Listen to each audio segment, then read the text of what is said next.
18 minutes is an absolutely brutal time limit, so I'm going to dive straight in, right at the point where I get this thing to work. Here we go. I'm going to talk about 5 different things. I'm going to talk about why defeating aging is desirable. I'm going to talk about why we have to get our shit together and actually talk about this a bit more than we do. I'm going to talk about feasibility as well, of course. I'm going to talk about why we are so fatalistic about doing anything about aging. And then I'm going to spend perhaps the second half of the talk talking about how we might actually be able to prove that our fatalism is wrong, namely by actually doing something about it. I'm going to do that in 2 steps. The first one I'm going to talk about is how to get from a relatively modest amount of life extension, which I'm going to define as 30 years, applied to people who are already in middle age when you start, to a point which can genuinely be called defeating aging, namely essentially an elimination of the relationship between how old you are and how likely you are to die in the next year, or indeed to get sick in the first place. And of course the last thing I'm going to talk about is how to reach that intermediate step, that point of maybe 30 years life extension. So I'm going to start with why we should. Now I want to ask a question. Hands up, anyone in the audience who is in favor of malaria? That was easy. Okay, hands up anyone in the audience who's not sure whether malaria is a good thing or a bad thing. Okay, so we all think malaria is a bad thing. That's very good news, because I thought that was what the answer would be. Now, the thing is, I would like to put it to you that the main reason why we think that malaria is a bad thing is because of a characteristic of malaria that it shares with aging. And here is that characteristic. The only real difference is that aging kills considerably more people than malaria does. Now, I like in an audience in Britain especially to talk about the comparison with fox hunting, which is something that was banned after a long struggle by the government not very many months ago. I know I'm with a sympathetic audience here, but as we know, a lot of people are not entirely persuaded by this logic. And this is actually a rather good comparison, it seems to me. A lot of people said, well, it's the city boys have no business telling us rural types what to do with our time. It's a traditional part of the way of life, and we should be allowed to carry on doing it. It's ecologically sound. It stops a population explosion of foxes. But ultimately, the government prevailed in the end because the majority of the British public, and certainly the majority of members of Parliament, came to the conclusion that it was really something that should not be tolerated in a civilized society. And I think that human aging shares all of these characteristics in spades. What part of this do people not understand? It's not just about life, of course. It's about healthy life. Getting frail and miserable and dependent is no fun. Whether or not dying may be fun. So really, this is how I like to describe it. It's a global trance. These are the sorts of unbelievable excuses that people give for aging. And I'm not actually saying that these excuses are completely valueless. There are some good points to be made here, things that we ought to be thinking about, forward planning, so that nothing goes so that we minimize the turbulence when we actually figure out how to fix aging. But these are completely crazy when you actually remember your sense of proportion. These are arguments, these are things that you have it would be legitimate to be concerned about. But the question is, are they so dangerous, these risks of doing something about aging, that they outweigh the downside of doing the opposite, namely leaving aging as it is? Are these so bad that they outweigh condemning 100,000 people a day to an unnecessarily early death? If you haven't got an argument that's that strong, then just don't waste my time, is what I say. Now, there is one argument that some people do think really is that strong, and here it is. People worry about overpopulation. They say, well, if we fix aging, no one's going to die to speak of, or at least the death toll is going to be much lower, only from crossing St. Giles carelessly. And therefore, we're not going to be able to have many kids, and kids are really important to most people. And that's true. A lot of people try to fudge this question and give answers like this. I don't agree with those answers. I think they basically don't work. I think it's true that we will face a dilemma in this respect. We will have to decide whether to have a low birth rate or a high death rate. The high death rate will, of course, arise from simply rejecting these therapies and in favor of carrying on having a lot of kids. And I say that that's fine. The future of humanity is entitled to make that choice. What's not fine is for us to make that choice on behalf of the future. If we vacillate and hesitate and do not actually develop these therapies, then we are condemning a whole cohort of people who would have been young enough and healthy enough to benefit from those therapies, but will not be because we haven't developed them as quickly as we could. We will be denying those people an indefinite lifespan, and I consider that that is immoral. That's my answer to the overpopulation question. Right, so the next thing is, why should we get a little bit more active on this? And the fundamental answer is that the pro-aging trance is not as dumb as it looks. It's actually a sensible way of coping with the inevitability of aging. Aging is ghastly, but it's inevitable, so, we've got to find some way to put it out of our minds, and it's rational to do anything that we might want to do that. Like, for example, making up these ridiculous reasons why aging is actually a good thing after all. But of course, that only works when we have both of these components.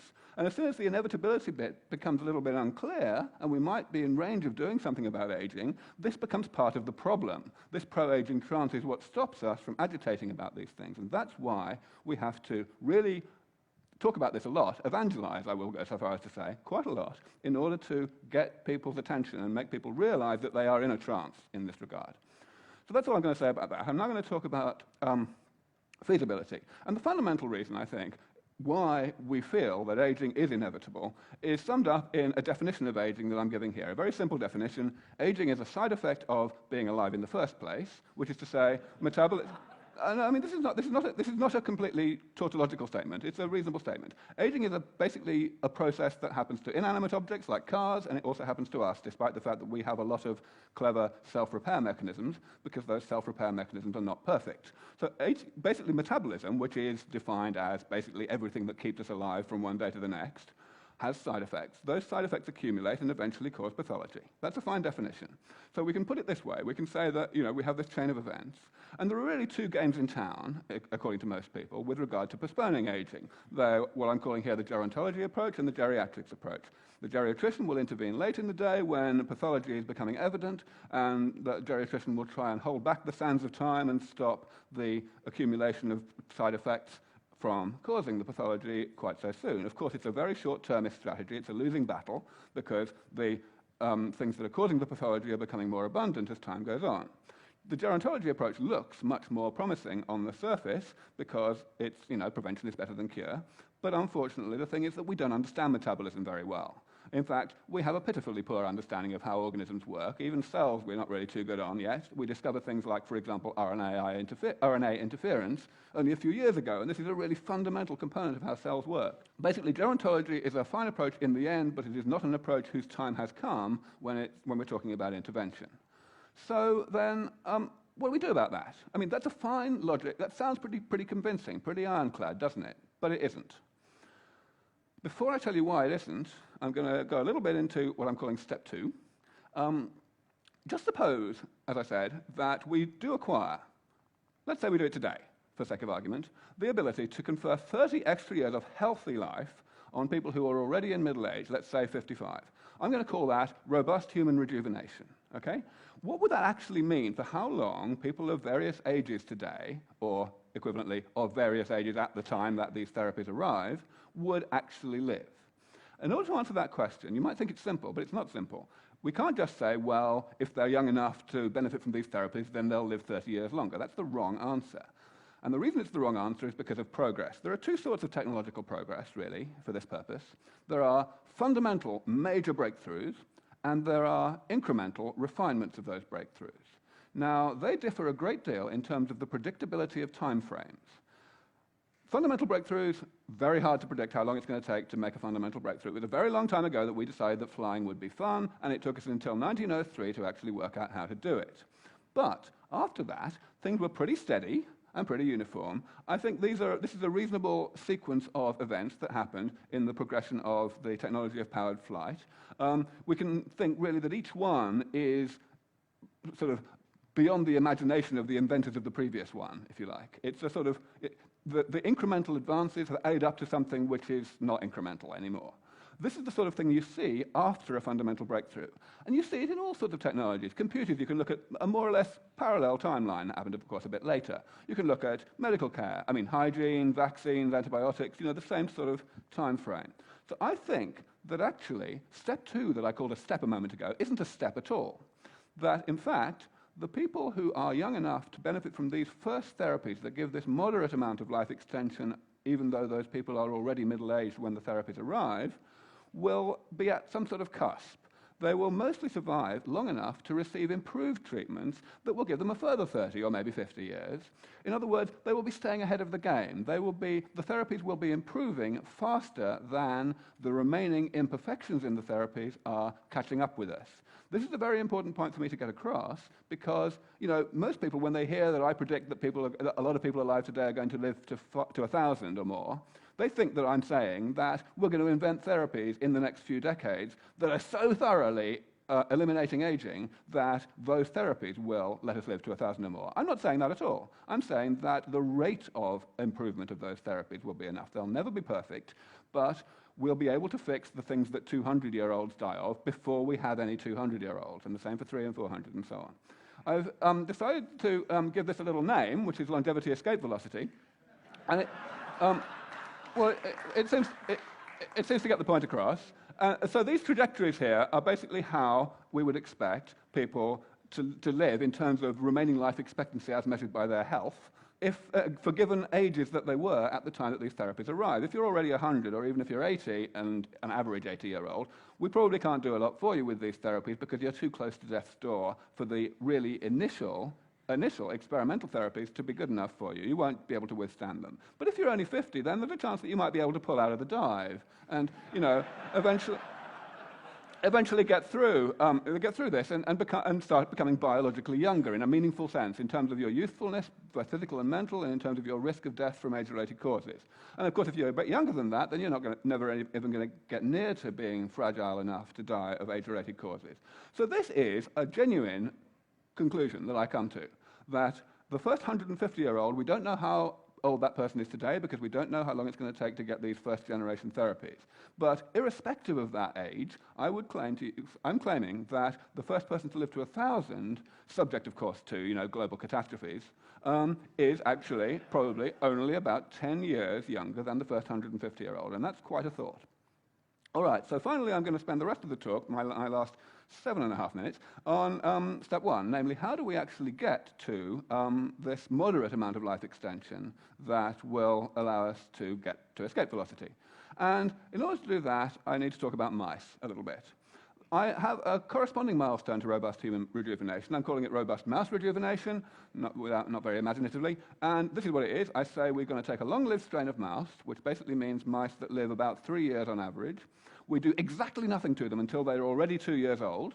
And then we do a whole bunch of stuff to them. And with those therapies, we get them to live on average to their 5th birthday. So in other words, we add 2 years. We treble their remaining lifespan, starting from the point that we started the therapies.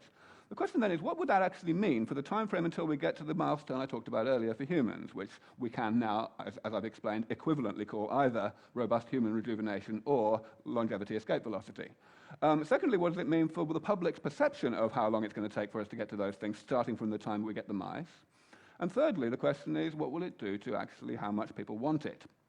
And it seems to me that the first question is entirely a biology question, and it's extremely hard to answer. One has to be very speculative, and many of my colleagues would say that we should not do this speculation, that we should simply keep our counsel until we know more. I say that's nonsense. I say we absolutely are irresponsible if we stay silent on this. We need to give our best guess as to the timeframes in order to give people a sense of proportion so that they can assess their priorities. So I say that we have a 50-50 chance of reaching this RHR milestone, robust human rejuvenation, within 15 years from the point that we get to robust mouse rejuvenation. 15 years from the robust mouse. The public's perception will probably be somewhat better than that. The public tend to underestimate how difficult scientific things are, so they'll probably think it's 5 years away. They'll be wrong, but that actually won't matter too much. And finally, of course, I think it's fair to say that a large part of the reason why the public are so ambivalent about aging now is the global trance I spoke about earlier, the coping strategy. That will be history at this point because it will no longer be possible to believe that aging is inevitable in humans since it's been postponed so very effectively in mice. So we're likely to end up with a very strong change in people's attitudes, and of course that has enormous implications. So in order to tell you now how we're going to get these mice, I'm going to add a little bit to my description of aging. I'm going to use this word damage to denote these intermediate things that are caused by metabolism and that eventually cause pathology. Because the critical thing about this is that even though the damage only eventually causes pathology, the damage itself is caused ongoingly throughout life, starting before we're born. But it is not part of metabolism itself. And this turns out to be useful because we can redraw our original diagram this way. We can say that fundamentally the difference between gerontology and geriatrics is that gerontology tries to inhibit the rate at which metabolism lays down this damage. And I'm going to explain exactly what damage is in concrete biological terms in a moment. And geriatricians try to hold back the sands of time by stopping the damage converting into pathology, and the reason it's a losing battle is because the damage is continuing to accumulate. So there's a third approach, if we look at it this way. We can call it the engineering approach, and I claim that the engineering approach is within range. The engineering approach does not intervene in any processes. It does not intervene in this process or this one, and that's good because it means that it's not a losing battle, and it's something that we are within range of being able to do because it doesn't involve improving on evolution. The engineering approach simply says, let's go in and periodically repair all of these various types of damage, not necessarily repair them completely, but repair them quite a lot, so that we keep the level of damage down below the threshold that must exist that causes it to be pathogenic. We know that this threshold exists because we don't get age-related diseases until we're in middle age, even though the damage has been accumulating since before we were born. Why do I say that we're in range? Well, this is basically it. That's the point about this slide is actually the bottom. If we try to say which bits of metabolism are important for aging, we will be here all night, because basically all of metabolism is important for aging in one way or another. This list is just for illustration, it is incomplete. The list on the right is also incomplete. It's a list of types of pathology that are age-related, and it's just an incomplete list. But I would like to claim to you that this list in the middle is actually complete. This is the list of types of things that qualify as damage, side effects of metabolism that cause pathology in the end, or that might cause pathology, and there are only 7 of them. They're categories of thing, of course, but there's only 7 of them. Cell loss, mutations in chromosomes, mutations in the mitochondria, and so on. And first of all, I'd like to give you an argument for why that list is complete. Of course, one can make a biological argument. One can say, OK, what are we made of? We're made of cells and stuff between cells. What can damage accumulate in? The answer is long-lived molecules, because if a short-lived molecule undergoes damage, but then the molecule is destroyed, like by a protein being destroyed by proteolysis, then the damage is gone too. It's got to be long-lived molecules. So these 7 things were all under discussion in gerontology a long time ago. And that is pretty good news, because it means that we've come a long way in biology in these 20 years. So the fact that we haven't extended this list is pretty good indication that there's no extension to be done. However, it's better than that. We actually know how to fix them all, in mice, in principle. And what I mean by in principle is we probably can actually implement these fixes within a decade. Some of them are partially implemented already, the ones at the top. I haven't got time to go through them at all, but if we can, my conclusion is that if we can actually get suitable funding for this, then we can probably develop robust mouse rejuvenation in only 10 years, but we do need to get serious about it. We do need to really start trying.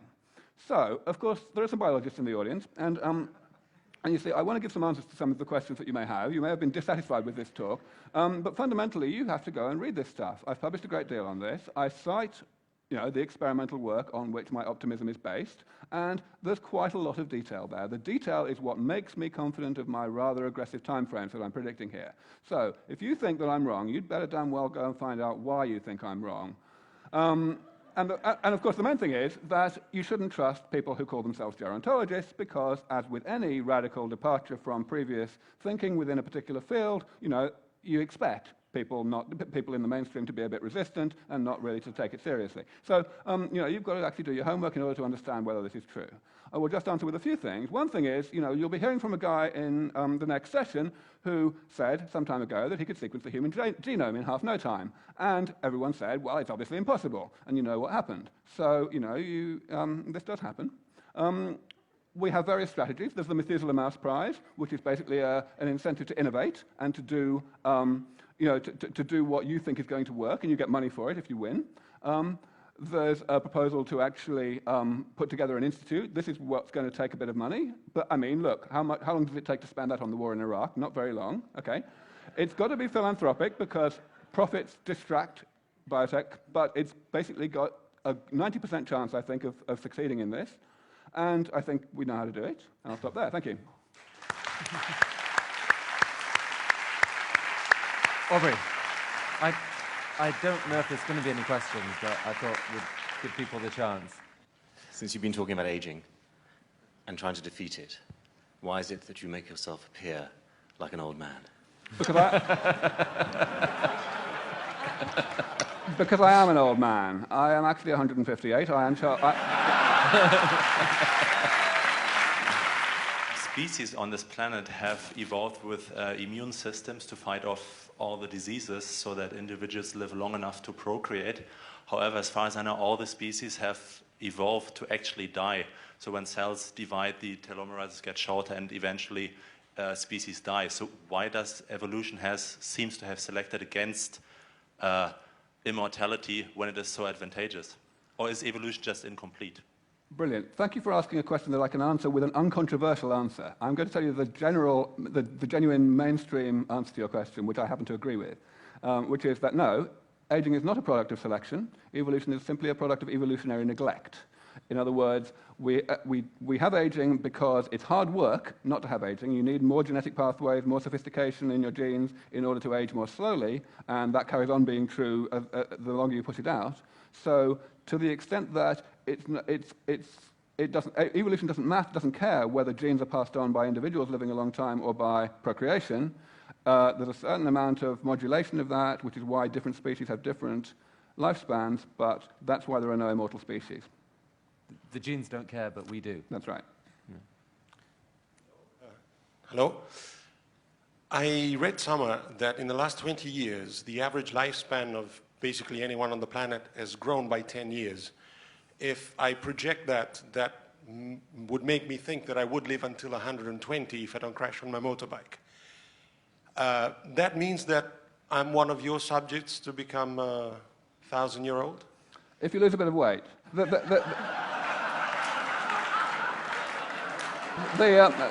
Your numbers are a bit out. The standard numbers are that lifespan's been growing at between 1 and 2 years per decade. So it's not quite as good as you might think, you might hope. But I intend to move it up to 1 year per year as soon as possible. I was told that many of the brain cells we have as adults are actually in the human embryo, and that the brain cells last 80 years or so. Are there if that is indeed true biologically, are there implications in the world of rejuvenation if there are cells in my body that live all 80 years as opposed to typical, couple of months? There are technical implications, certainly. Basically, what we need to do is replace cells in those few areas of the brain that lose cells at a respectable rate, especially neurons, but we don't want to replace them any faster than that, or not much faster anyway, because replacing them too fast would degrade cognitive function. What I said about there being no non-aging species earlier on was a little bit of an oversimplification. There are species that have no aging, Hydra, for example, but they do it by not having a nervous system and not having any tissues, in fact, that rely for their function on very long-lived cells that live more or less indefinitely.